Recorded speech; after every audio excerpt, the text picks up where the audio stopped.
Hello, everybody, from Dr. Filippo, and welcome again to another episode of The Achiever. And now, as you know, I believe in anybody, any one of us, there is a great achiever.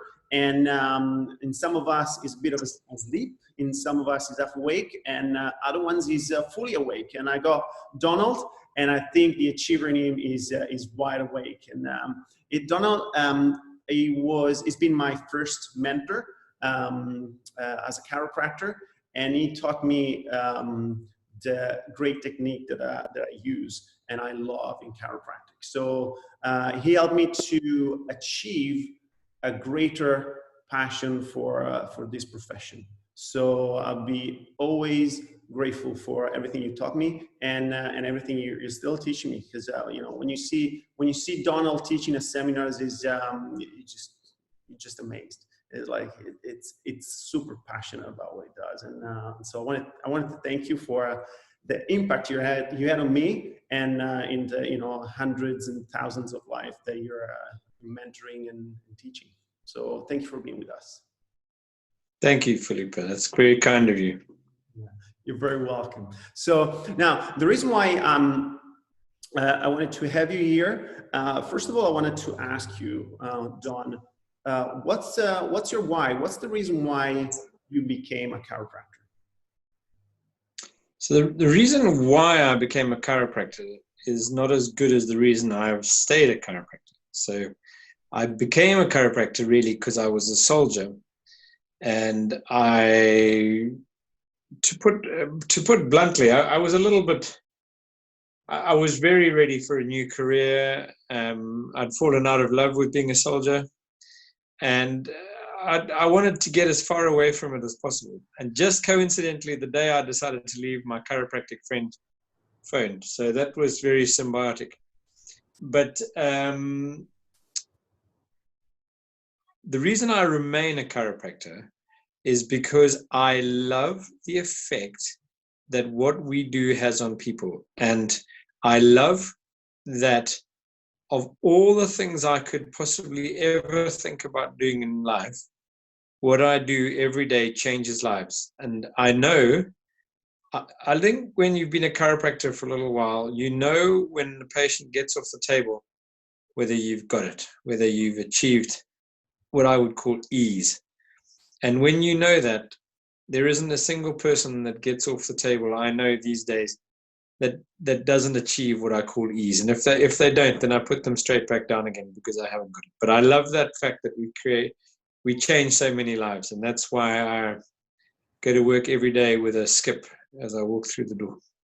Nice. I like, so it's the healing effect and the heal effect. That's nice. I love it.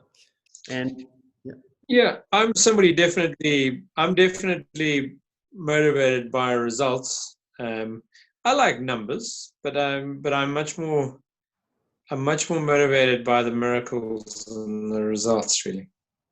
Awesome. I like it. So, there's one question I want to ask. So I don't want to keep these interviews too long. I want people to jump in, get the value, and be able to put into practice something that they learn. So now, in this time of crisis.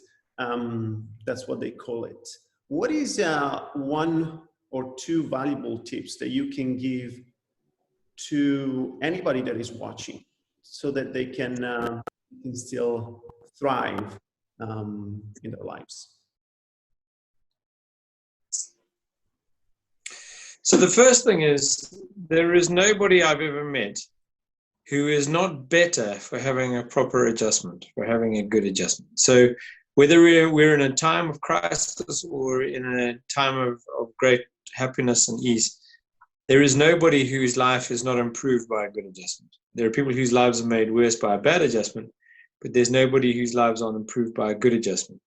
So know that whether you're in a time of crisis like we are, or in a normal time, the adjustment you give is important to that person, and that nothing has changed there. In this time of crisis, we tend to think and practice and act in times of crisis. Maybe we would think about setting somebody up not on a care plan because we're trying to achieve the miracle. We're trying to achieve everything in a short space of time. The honest answer is go to work. If you're going to work tomorrow and a new patient turns up, it's still going to take the same amount of time to get him better. He's still going to need to come twice a week. He's still going to need to come 3 times a week. He's still going to need to come once a week, whatever your basis of care is. That hasn't changed. So when you go to work tomorrow, regardless of the circumstances outside, the rules are all still the same. They haven't changed. So that's really, really important.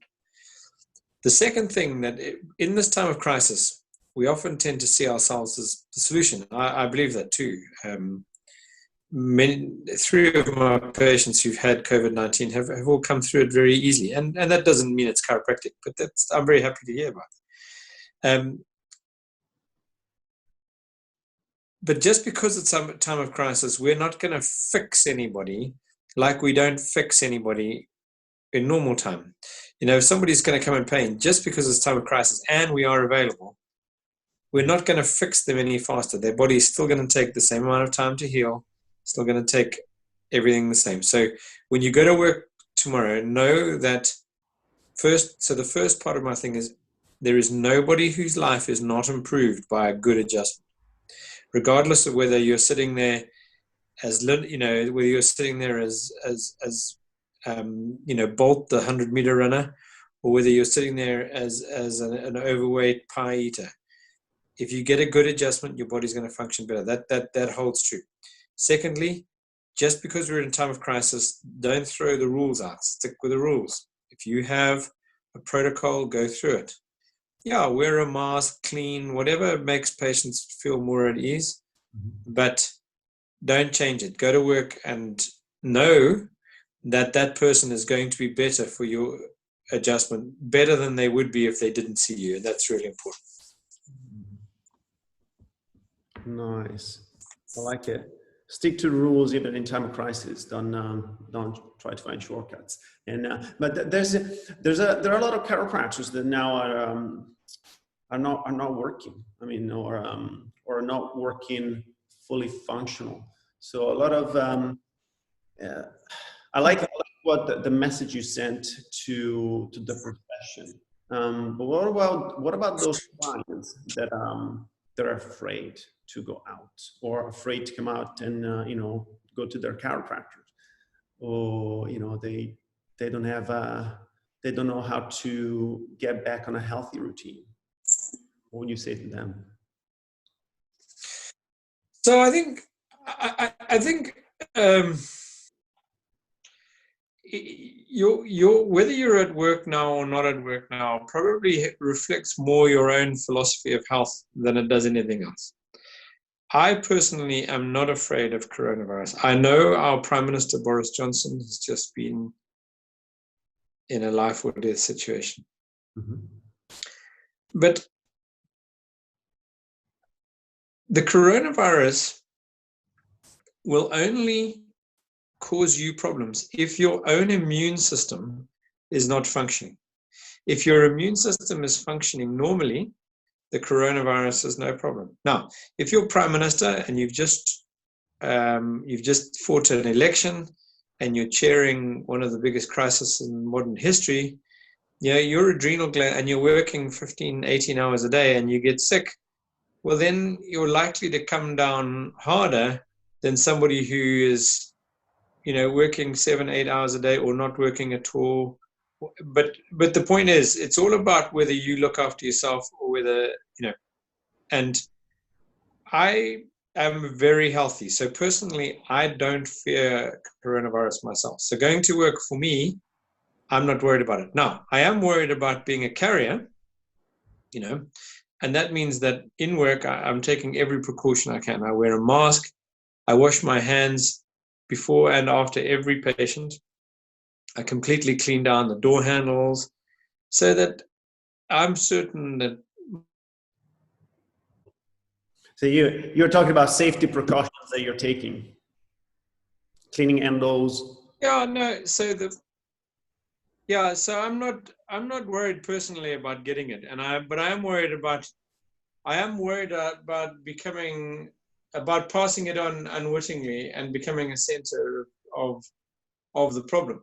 That said, in practice at the moment, we're balancing the risk versus the reward. So we don't have really healthy people at the moment coming in for routine adjustments. At the moment, we're seeing people who are in a lot of pain or are unable to function based on, and I think it's a good thing because although I've been seeing relatively small numbers by normal, a significantly high number of the people who've been coming in to see me would have used the National Health Service had they not come in to see me. They would have taken up GP time, they would have taken up medical doctor time. So whilst I'm not in the vitalistic practice that I normally run, we are keeping people out of the GP surgery. So you were saying that you are keeping people out of GP surgeries. Yeah, we are, yeah. And, I'll give you an example. There's a patient of mine who's been seeing me now for about 3 months for migraines and has totally transformed his life. He can live, he can actually go outside. When the lockdown first happened, we didn't see him for a couple of weeks, and his migraines returned in great force. And, so he's either going to spend 12 weeks in lockdown inside with his head buried in a hole, just avoiding light, or he's going to come and get his adjustment. He can just about function if he goes into the hospital and gets massive doses of Migraleave and other things like that. But, so we've seen a few patients like that, whose lives without chiropractic are so miserable that they can't live, but with chiropractic, they can live a near normal life. And, is what we're doing keeping him out of harm's way with coronavirus? The answer is I don't know. But we also I live in a really remote place where we have one of the lowest instances of coronavirus in the country at the moment because we're so spread out in such small communities. Yeah, I think we just balance the risks against the reward. We're certainly not making any money. We're not out there working to make money. The number of patients I saw this morning over 3 hours was barely enough to pay the rent on the clinic for the day and the weeks. Yes, I see. We're out there doing public service. Yes. Well, Don, I really appreciate your time with me, and I really agree with you. Adjustments. I mean, if somebody out there can still is fit enough to go and or if you're not fit enough and you need chiropractic adjustment, is going to help your overall health. And that's what I've been seeing myself, and that's why we're still open. We only do 1 day a week. But yeah, we're here to serve and to take some pressure, as you said, off the NHS. Because if people don't come here, they go to the NHS, and that's and whatever. I mean, I'm a great believer that whatever you hold inside you as your inner values for life will reflect. If you're frightened, and then close. Don't go against your gut instinct. I live in a chiropractic paradigm, and I'm practicing in a chiropractic paradigm. And but if you don't live in that paradigm and you're concerned, then close. Close. But when we come out of this, what I would say to everybody though is that keep your patients in mind. We're service providers. You've got time, phone them. Phone them, write to them, email them, contact them. Let them know that you are still here and that they are still in your mind. That's really important. Let them know that you care. Let them know that, let them know that when you come back to normal, you're ready to help them. That's right. I think you'll find that those guys who stay in contact, those guys who stay in care, when we get back to normal, they'll be coming out of the blocks sprinting rather than stuttering. That's right. You're not starting the practice from zero if you stay in touch and you do what you can. whether it's like videos on Facebook or YouTube or calling them. Yes, I got all my clients. They have Yeah. my private number now, so if they want, they can call me. Good. Yeah, I think the first week of lockdown, I was like, what's going to happen? How am I going to earn a living? Who's going to do what? Who's going to see patients? But you can't change things you can't change. And I've now looked on it as a blessing. Spending time with my family and staying too close to the fridge, eating too much good food.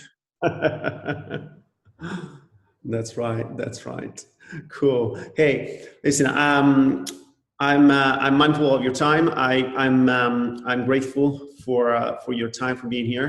And yeah, I just wanted to thank you. Now, one quick thing: if someone wants to get hold of you for anything, how can they do that? What's the best way to contact you? Social media is the best way. I run a Facebook page called Veritas Curat Inspiring Chiropractic. Just means the truth cures. And so they get hold of me through my personal page, Donald Francis. I'm on Facebook. I'm probably far too loose with all my Facebook information, but anyway, just get hold of me through there. I'd love a conversation about chiropractic. Awesome. Well, thank you very much, Donald. And yeah, I hope you all can find some really good pearls of wisdom with Donald. Thank you again. And yeah, hope you have a great day. Thank you.